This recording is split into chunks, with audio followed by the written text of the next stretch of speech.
Hey guys, Mr. AC here for another form breakdown video for you. Today we're gonna look at the movements in my form where my hands cross. One of the first places that we see the crossed hands is in the X block in the brown belt section of the form. We step into our back stance, X block, we step forward, open hand, high block, and reverse punch. Now, just because I'm doing something simultaneously in the form doesn't mean it has to be simultaneous in application. So in other words, if Mr. Johnson is attacking me and punching with this hand and that X block is coming up here to catch, as I drive this hand back, I push through with that open and high block, and this becomes a strike. Remember, a block is a lock, is a blow, is a throw. Well, this is a blow, boom, right into that neck. Then this hand can release and go to his ribs right here. And there's my open hand, high block, and reverse punch. They're just done at different times.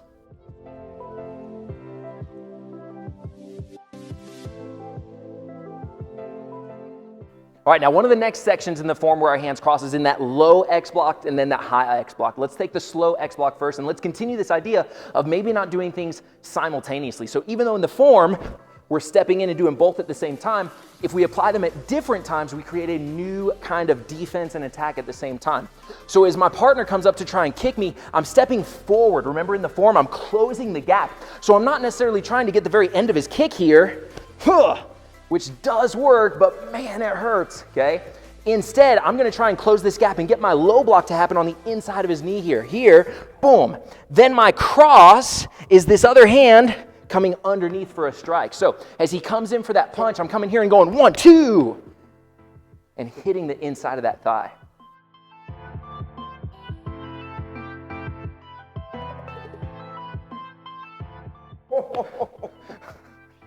So the next move is after we do that low X block, now we're talking about doing a high X block. And then after that high X block, closing one hand, reaching it around, reaching and punching. And all of these things have to do with actual locks and strikes put together. So let's take a look at it real fast. So this time he's gonna be punching with this hand. As he punches in with this hand, I'm doing my X block to catch. And now instead of just rolling my hands like this, as I roll, this hand stays in contact and becomes a lock right here. Then we have that reaching strike, 1, grab the other side of the head, 2, and there's my punch right there for that section of the form.